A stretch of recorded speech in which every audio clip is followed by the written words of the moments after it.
Fala, meu amigo e minha amiga. Esse é o 8º e último vídeo da nossa série sobre a volta de Jesus. Já falamos muito sobre esse assunto, né, de forma abrangente, de Gênesis até Apocalipse. Lógico que não tudo, né, porque senão o vídeo ficaria muito grande, mas nesse vídeo número 8, o último vídeo, eu vou tentar responder pelo menos 12 perguntas, das perguntas que mais eu ouço e leio, né, que são feitas aos pré-tribulacionistas. Na verdade, são feitas respondidas pela pessoa que faz. E aqui, mais uma vez, eu não quero desrespeitar ninguém, são apenas verdades bíblicas que eu consigo enxergar nas Escrituras. Eu queria compartilhar com você 12 perguntas, pelo menos, que fazem aos pré-tribulacionistas, aqueles que não creem, como nós, e que eu queria responder com você hoje aqui, tá bom? Se inscreva no nosso canal, assine o sininho e dê um like, tá bom? Fique conosco e bem-vindos ao canal Fiéis até o Fim.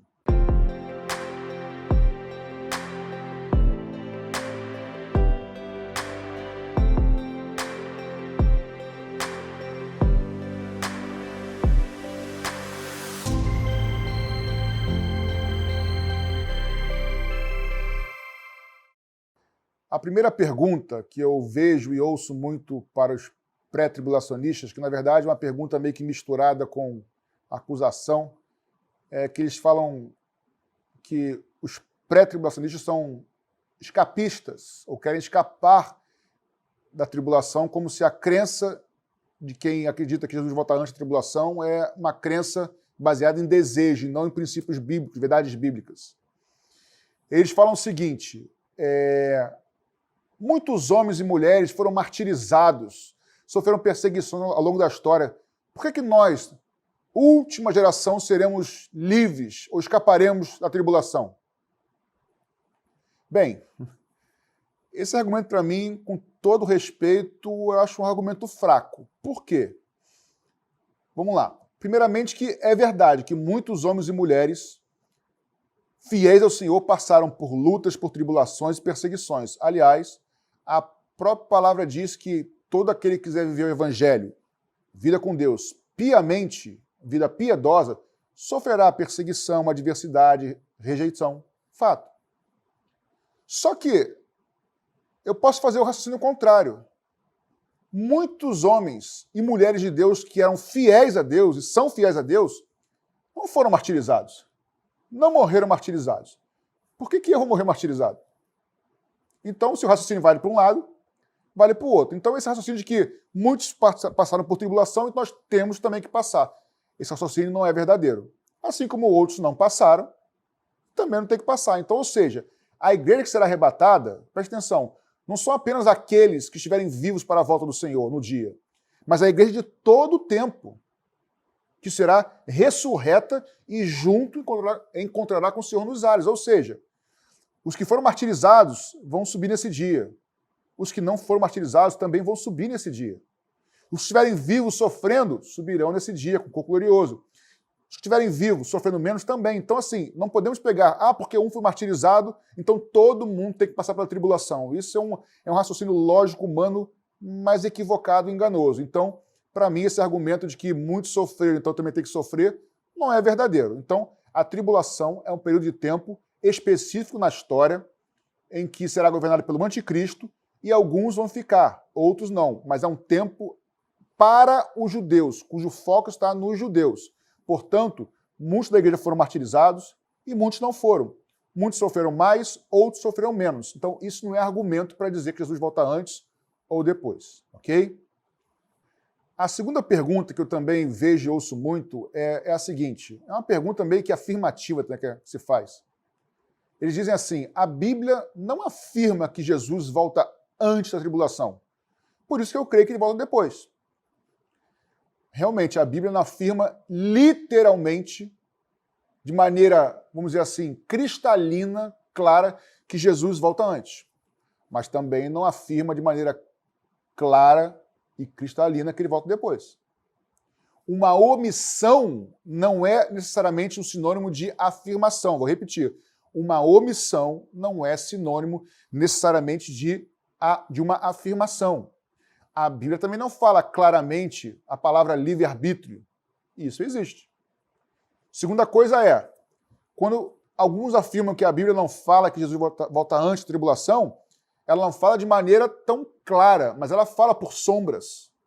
Ela fala pelas festas, ela fala pelo casamento judaico, pela tradição judaica, ela fala sobre o mistério de Cristo à igreja. Já falei sobre isso já.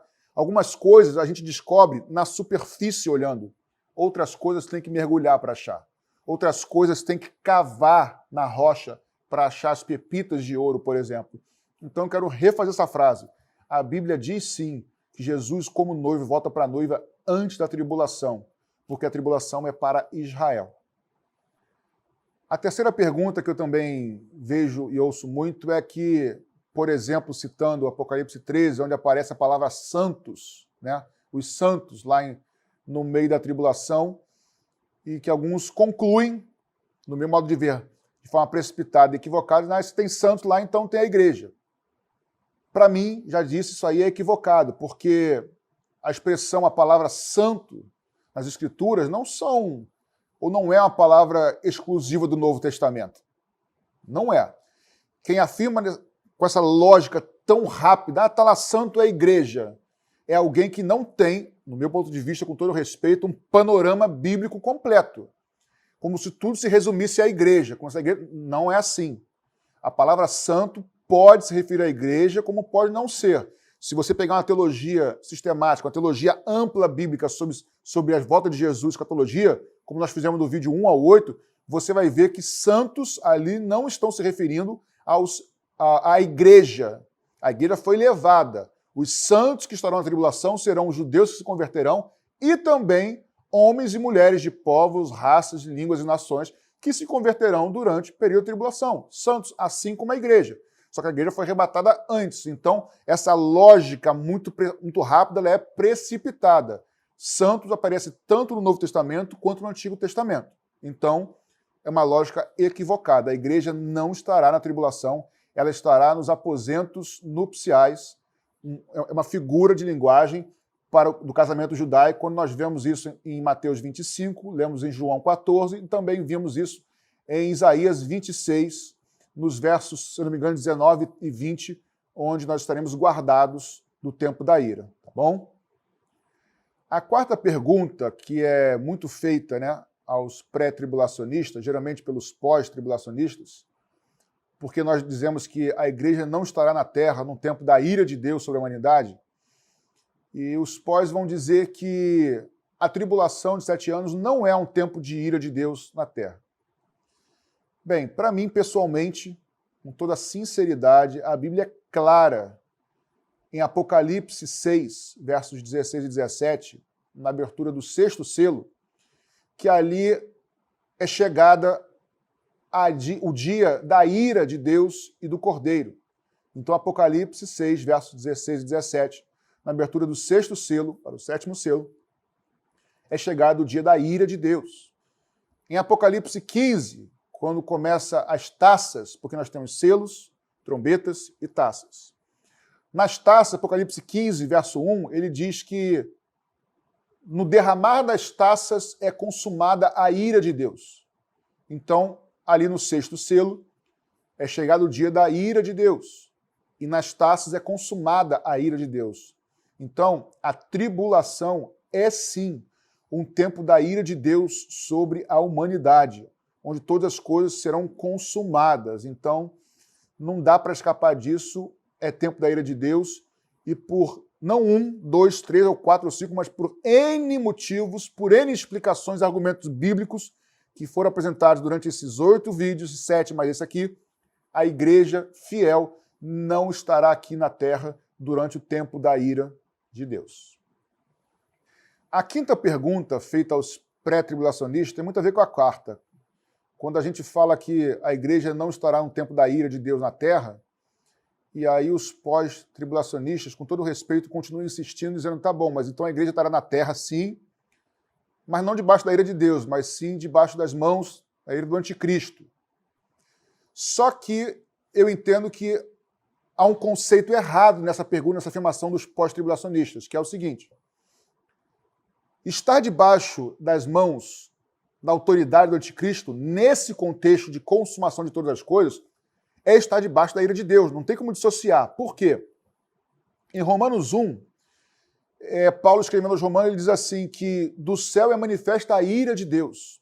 E aí ele fala de algumas pessoas que conheceram a Deus, ou melhor, que conheceram a Deus, que criam em Deus, ou então reconheceram a Deus, mas não o honraram como tal, não glorificaram como tal. E o texto diz assim, que Deus os entregou às suas paixões infames, os entregou. Ou seja, já disse isso em algum vídeo anterior, se não me engano, vídeo de número 2, que entregar alguém, uma cidade, um povo, uma nação ou o mundo ao inimigo é a ira de Deus.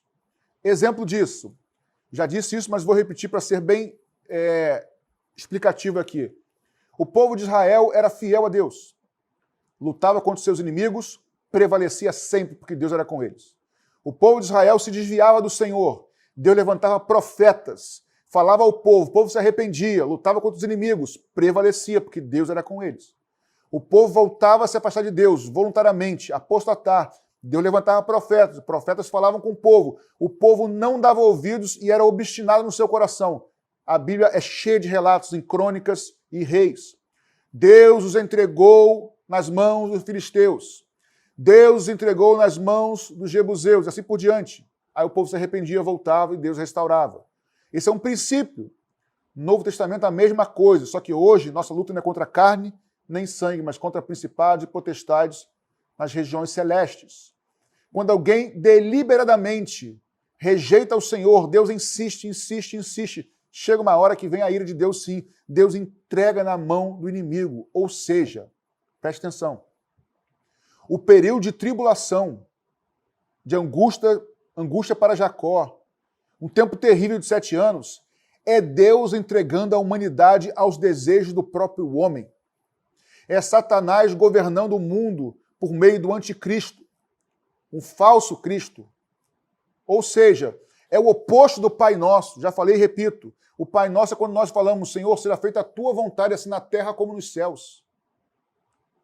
A ira de Deus é quando Deus fala assim, seja feita a tua vontade. Você não quer? Seja feita a tua vontade. Então, estar debaixo das mãos do anticristo, o mundo inteiro vai estar, é um tempo, é uma dispensação da ira de Deus, sim. Portanto, a igreja não está nem debaixo da mão do anticristo e nem debaixo da ira de Deus. A igreja está com Cristo, guardado nos aposentos celestiais. A sexta pergunta para os pré-tribulacionistas, que é um comentário, uma afirmação, pergunta, eles dizem assim, que o arrebatamento ele vai ser precedido por ao tocar da última trombeta. E segundo os pós-tribulacionistas, a última trombeta é tocada no final da tribulação, que é a 7ª trombeta tocada pelos anjos. Quando Paulo escreveu aos Tessalonicenses, ele escreveu sem ter o conteúdo de Apocalipse, de João, que foi escrito muito tempo depois, alguns anos depois. Ele não tinha. E quando ele escreveu para os irmãos lá de Tessalônica, ele escreveu para que os irmãos entendessem. E os irmãos sabiam do que ele estava falando.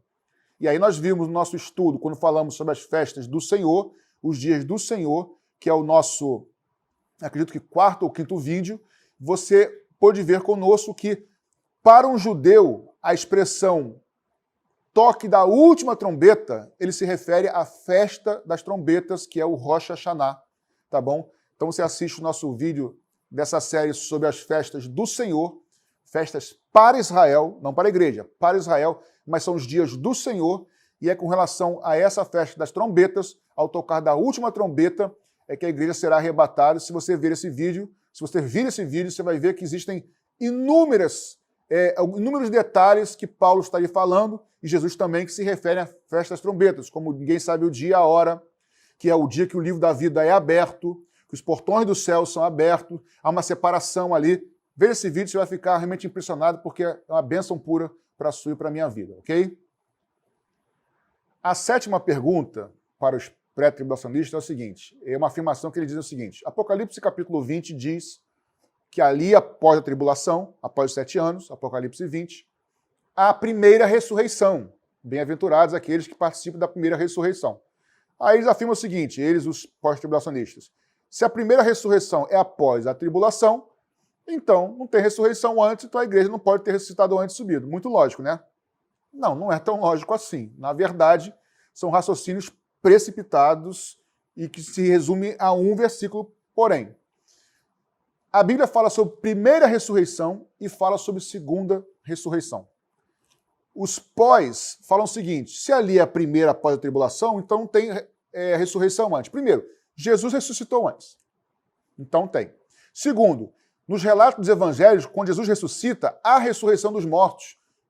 Então o que quer dizer primeira ressurreição e segunda ressurreição? Não quer dizer que não há outra, ou que é a terceira, não. Está falando de dois tipos de ressurreição. Assim como Mateus 25, por exemplo, fala de 5 virgens e 5 virgens.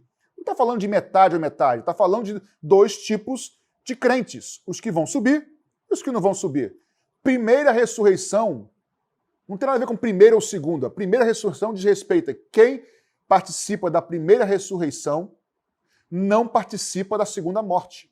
Ou seja, primeira ressurreição é para a vida eterna. Morreu uma vez, ressuscitou vida eterna. O próprio texto do Apocalipse diz, capítulo 20, que aqueles que participam da primeira ressurreição não experimentarão a segunda morte. Ou seja, quem participa da primeira ressurreição tem vida eterna. Quem participa da segunda ressurreição tem morte eterna.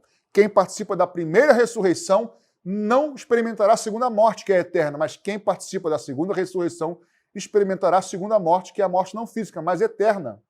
Ou seja, primeira não quer dizer que é ali, porque os mortos, a primeira parte, a primeira ressurreição pode ser separada em momentos diferentes.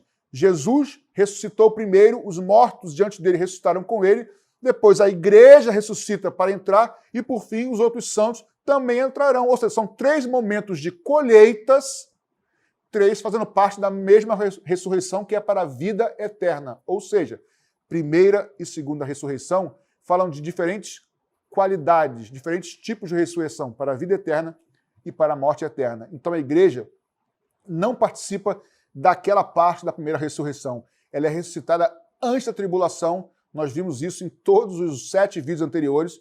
Eu estou apenas ratificando aqui de maneira mais sucinta para você. Então, por favor, se você quiser e desejar e puder, assista os outros vídeos que você vai entender claramente a doutrina bíblica do começo ao fim sobre a volta do Senhor, que para a igreja, noivo e noiva, é o mistério, tá bom? Vamos então para a 8ª pergunta. A 8ª, eles afirmam assim, os pós-tribulacionistas. Onde que está na Bíblia esse arrebatamento sigiloso, secreto, que ninguém vê? Nesse ponto eu preciso concordar com os pós-tribulacionistas. Realmente não está nas Escrituras, ao meu ponto de vista, esse arrebatamento secreto. Para mim, como já demonstrei nos vídeos anteriores, o arrebatamento ele é anterior à tribulação, anterior aos 7 anos, anterior ao tempo da ira de Deus, mas os exemplos bíblicos de arrebatamento e os tipos bíblicos de arrebatamento, todos me levam a crer que ele não será secreto assim. Pelo contrário, ele será precedido provavelmente por terremoto no mundo inteiro, e as pessoas que estiverem em volta verão as pessoas subindo, ainda que seja muito rápido, mas eu creio que verá. Então eu creio no arrebatamento pré-tribulacional, mas não secreto, tá bom? A 9ª pergunta é baseada num pressuposto de algumas pessoas que defendem a linha pré-tribulacionista, que dizem que o Espírito Santo será retirado com a igreja antes da tribulação. Então os pós perguntam o seguinte, afirmam o seguinte, se o Espírito Santo será retirado antes da tribulação junto com a igreja, no arrebatamento, então durante a tribulação, sem Espírito Santo, não pode haver conversão de povos, raças, línguas, nações dos judeus. Então a igreja, segundo eles, tem que estar na tribulação. Bem, a resposta para isso é que, com todo o respeito à educação, esse pressuposto e essa conclusão estão totalmente errados, equivocados biblicamente. Por quê? Parece, segundo esse argumento dos pós-tribulacionistas, que o Espírito Santo só está agindo de Jesus para cá na era da igreja, e que antes não agia. Isso é um equívoco de entendimento, de hermenêutica, de exegese, entendimento bíblico. Por quê? Época da lei e época da graça são modos distintos de Deus se relacionar com a humanidade? São. Isso significa que a graça não existia antes de Jesus, na época da lei? Não. Já falei e repito em outro momento. Quem foi salvo pela graça, mesmo na época da lei, porque pela lei, diz Paulo, ninguém foi justificado e ninguém é salvo. Então a graça já existia antes de Jesus vir ao mundo. Se não existisse, nem teria humanidade. Adão pecou, Eva pecou, teriam sido mortos na hora, mas foi a graça que sustentou, porque já sabia-se que Jesus morreria na cruz do Calvário. Por isso, nós lemos que Jesus foi crucificado, foi morto como um cordeiro antes da fundação do mundo. Então a graça já existia até a vinda de Jesus.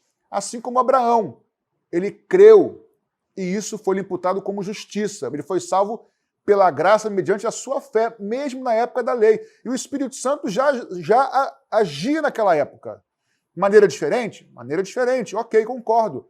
Mas dizer que o Espírito Santo, se ele for da terra retirado com a igreja, se é que isso é verdade, isso é um outro assunto.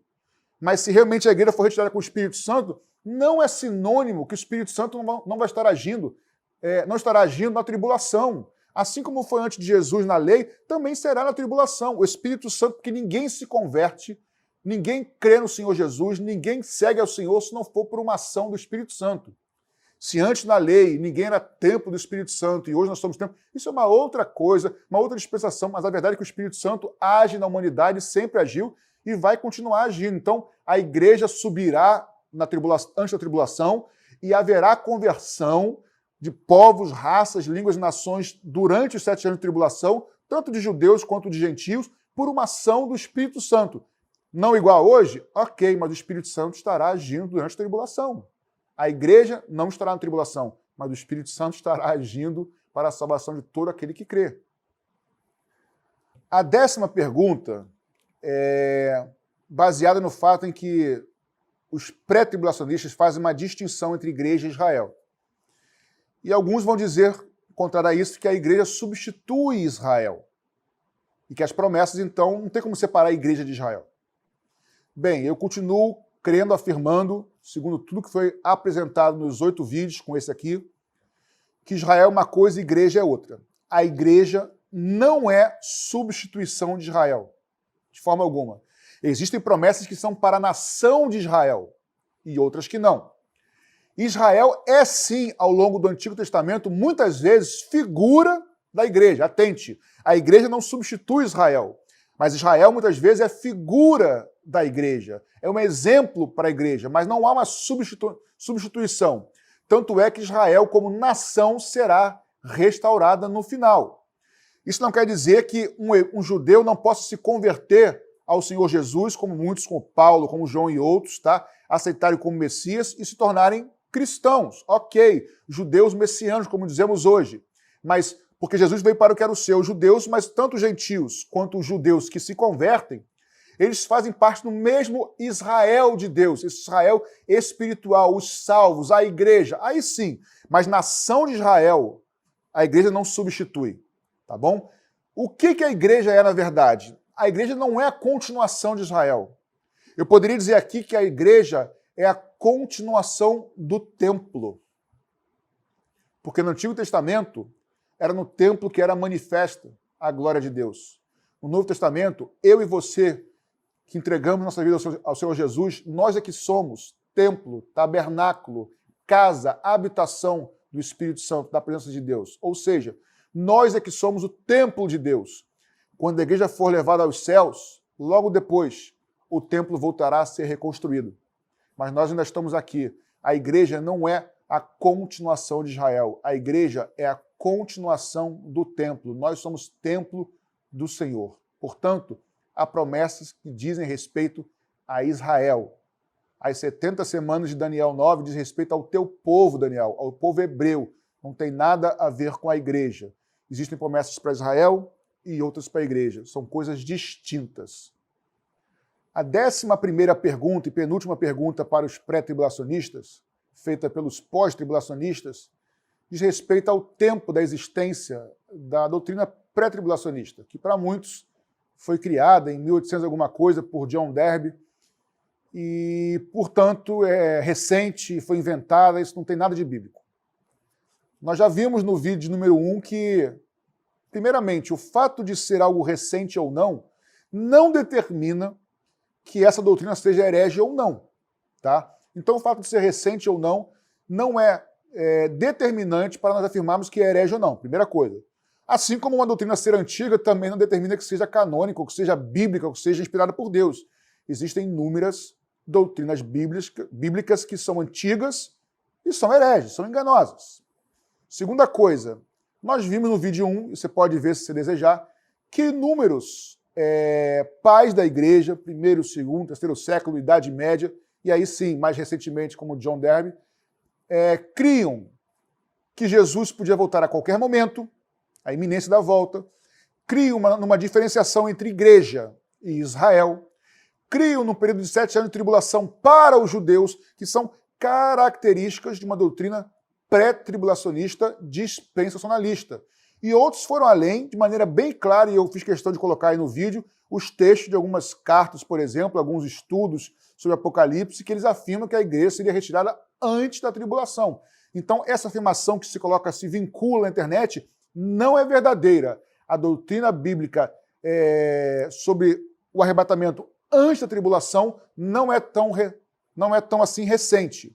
É antigo. O que pode ter acontecido e o que deve ter acontecido, como algumas doutrinas, como por exemplo do pentecostalismo, é que ao longo da história, por N motivos, isso foi se escondendo, se esfriando. E nos últimos dias, o próprio Espírito Santo trouxe à tona isso novamente. Nisso eu creio. Embora eu saiba que essa linha pentecostal, e eu sou pentecostal, existe muito exagero, muita carnalidade, muita coisa humana, muita coisa errada de extremismo com as quais eu não concordo, mas eu creio ainda assim nos dias de hoje. Ainda que exista o falso, o extremo, eu não quero ir para o outro extremo. Eu creio na atualidade e na contemporaneidade dos dons do Espírito Santo, e aí sim eu creio que o Espírito Santo trouxe de volta esse conceito bíblico do conceito pré-tribulacional, dispensacionalista, que é bíblico, que vai de Gênesis a Apocalipse. E a última pergunta, a 12ª pergunta, o 12 foi por acaso, tá, gente? Porque foram as perguntas que eu vi. A última pergunta, 12ª, é que eles fazem o seguinte: os pré-tribulacionistas, eles dividem a volta de Jesus como se fossem duas voltas, mas não existe duas voltas.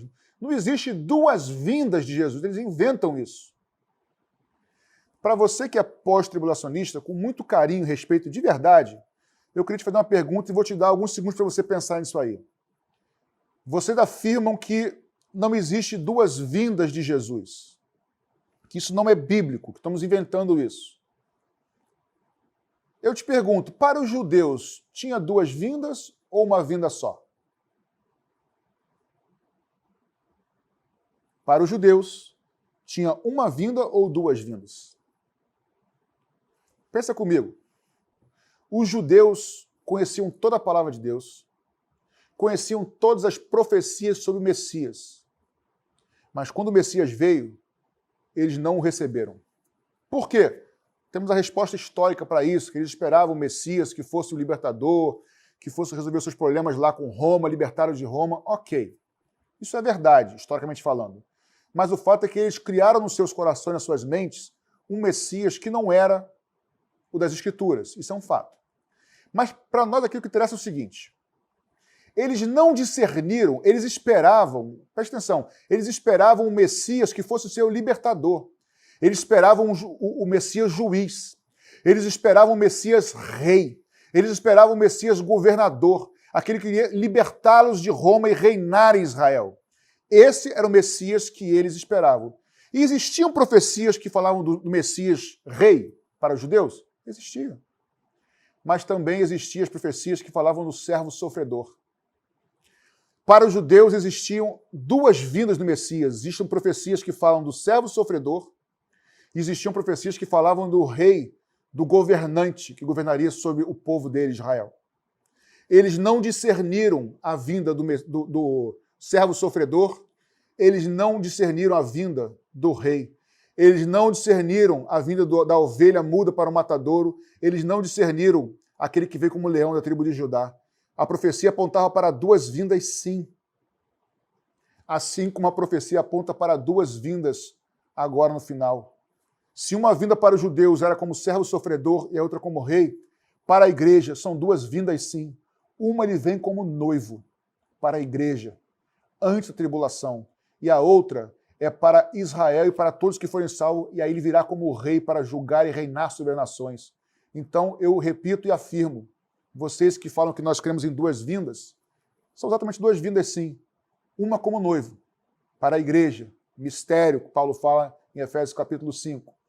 Se aprofundarmos, se cavarmos, se irmos mais fundo, encontraremos pérolas, encontraremos tesouros bíblicos e não heresias. Não escapismo, mas Bíblia, do começo ao fim. Os judeus não discerniram, e talvez muitos de vocês, meus irmãos, não estejam discernindo também entre a vinda do noivo e a vinda do rei, entre a vinda da igreja e a vinda dele para reinar nas nações. Mas, se você está confundindo isso ou não, creia igual a mim ou não, isso não importa tanto assim. O que importa é que você e eu estejamos prontos, fiéis em amor, em fidelidade e em santidade, sem a qual ninguém verá o Senhor. Portanto, seja fiel até o fim. Maranata, ora vem, Senhor Jesus.